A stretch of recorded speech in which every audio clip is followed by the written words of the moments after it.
Vidéo sur Ishimoku et comment je paramètre Ishimoku, notamment comment répliquer les données, par exemple monthly et weekly, les superposer aux données Ishimoku dans l'échelle dans laquelle on se trouve. Donc là, je suis en échelle 3D ici. J'aimerais voir apparaître à la fois Ishimoku en 3D, que je vais donc avoir avec voilà, le paramétrage classique que j'avais déjà montré sur une autre vidéo. Si je change de 3D à daily, j'aurai toujours Ishimoku qui s'affichera, mais donc cette fois-ci en daily. Et j'aimerais bien qu'il y ait en dessous, ou superposé plutôt, je devrais dire, à ce Ishimoku-là, les données weekly et monthly qui donnent des informations précieuses. Je montre la raison pour laquelle je trouve que c'est assez précieux. Voilà. Si je les rajoute, et puis on va voir comment les paramétrer. Je vois par exemple que ici en données 3 jours, alors j'ai ma Kijun qui est ici en 3 jours, hein, ma Laginspan qui est ici par exemple, j'ai mon nuage qui se trouve là je suis en données 3 jours, et j'ai superposé ce que je vais montrer, pardon, j'ai superposé, euh, voilà, en enlevant les données qui correspondent à l'échelle dans laquelle je me trouve, j'ai superposé donc les informations monthly et weekly qui m'intéressent. À savoir, j'ai remarqué pour moi-même en tout cas que c'était la Kijun Weekly qui était très intéressante parce que c'était un niveau, on va dire, clé, tout ce qui est long terme d'ailleurs. J'ai gardé le nuage avec SSB, SSA, et j'ai gardé la Kijun Monthly et même la Shiku Span, là, donc la Lagin Span sinon, Weekly. Voilà, comment j'ai paramétré ça? Eh bien, on va aller le voir dans les paramètres qui se trouvent ici. Alors, j'ai gardé les codes couleurs que me proposait par défaut TradingView. En l'occurrence, donc tout ce qui est en weekly, c'est tout en vert. Et tout ce qui est en monthly, c'est tout en bleu. Et donc ici, sur les styles, je n'ai rien touché, sinon que forcer le trait des droites qui sont les plus importantes, donc en l'occurrence Kijun. Et là, par exemple, sur ma Kijun en bleu, je vais être donc ici. Voilà, j'ai choisi un double trait plutôt qu'un simple trait. De même, on peut régler aussi l'opacité pour avoir plus de force sur le trait ou plus de transparence selon ce qui nous intéresse.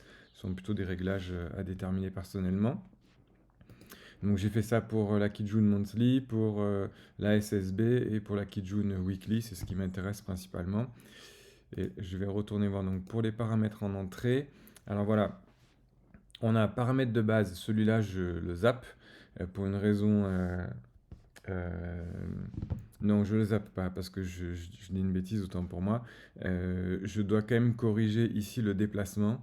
Le déplacement qui est donc la lag in span, il faut le corriger à 27 et pas à 26 périodes sur TradingView parce qu'il fait une erreur sinon dans son calcul, et donc il faut bien penser à mettre 27 pour avoir 26 périodes effectivement de décalage entre la bougie en cours et la lag in span. Donc ça c'est un petit détail. Sinon voilà ce que j'ai fait.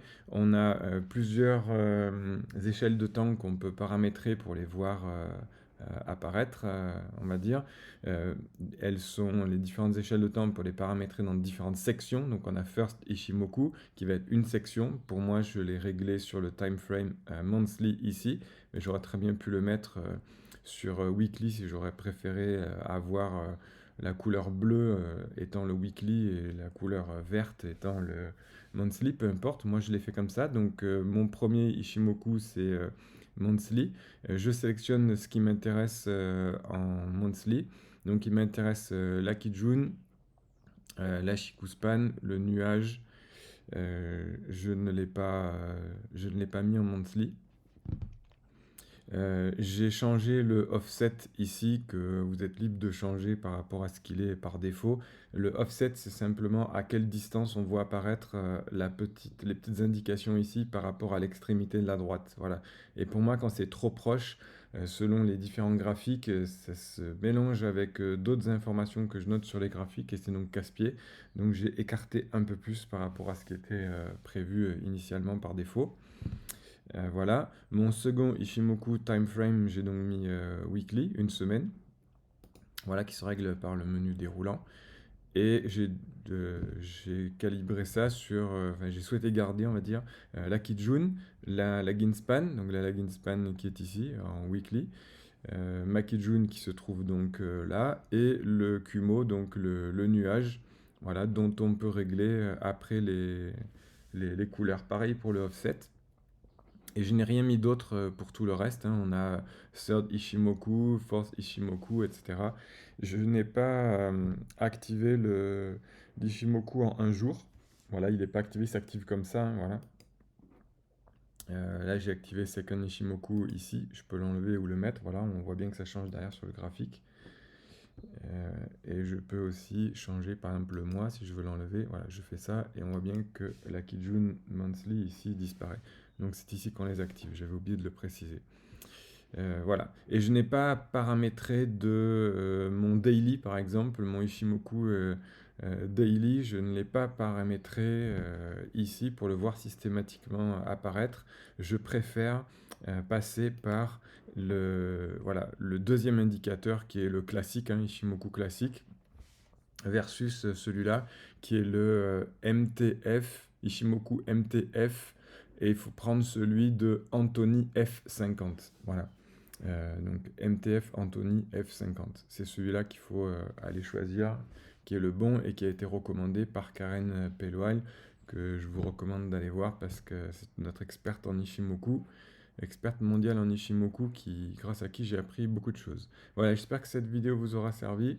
Elle sert à faire votre paramétrage du MTF Anthony F50 pour régler Ishimoku et avoir la superposition des différentes unités de temps quand vous vous déplacez d'une unité à l'autre. Voilà, donc ici je suis en 3D et en 3D, voilà, en 3D, et ici j'ai donc la superposition à la fois de mon 3D et de mes nuages et Kijun, monthly et weekly.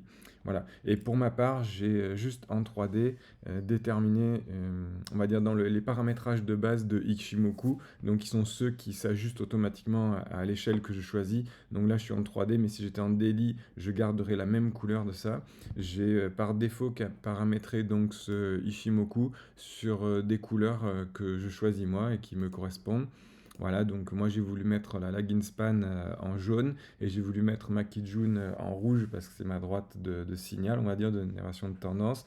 Et j'ai laissé la Tenkan en bleu et c'est les couleurs qui me correspondent bien pour tout de suite identifier et différencier qu'est-ce qui est de l'unité de temps dans laquelle je me trouve, comme le 3D ici, des unités de temps qui sont, elles, non plus distinguées en fonction des différentes courbes, mais qui sont juste une couleur pour une unité de temps. Voilà. Donc tout ce qui est en vert, c'est du weekly, et tout ce qui est en bleu, bleu foncé, là, presque bleu marine, c'est du monthly.